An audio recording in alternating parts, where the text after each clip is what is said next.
Hi, this is Jim Sackman, your Focal Point Business Coach, and this is another of our Success Friday videos, and this one is all about making your business plan work. I'm completing this series on business plans and how to structure them and use them within your business. And one of the things that I want to get across is that these business plans can work for you. If you just make them and put them in a drawer, you get value out of the exercise of making the business plan, but you don't get as much value as you could.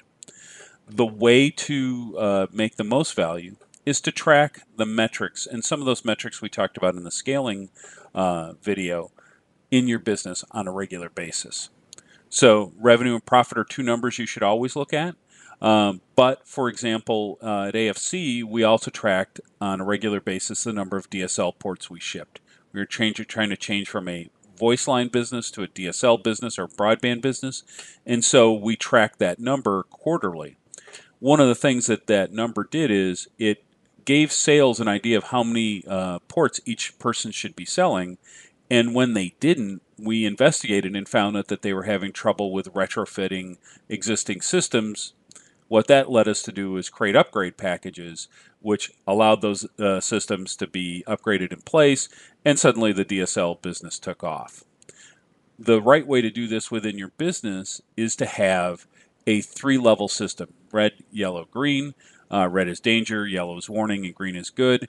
And by using that three-level system, it allows you to track where you're having challenges and change your actions. Remember, you don't change your goals, you change your actions to meet the goals so that you meet your plan.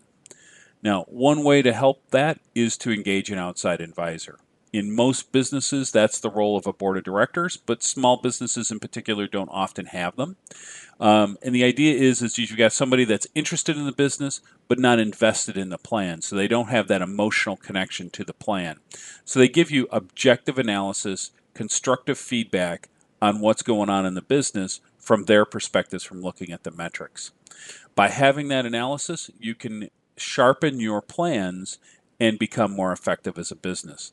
Now, if you ever want, I offer that kind of service and would be happy to give anybody what they need.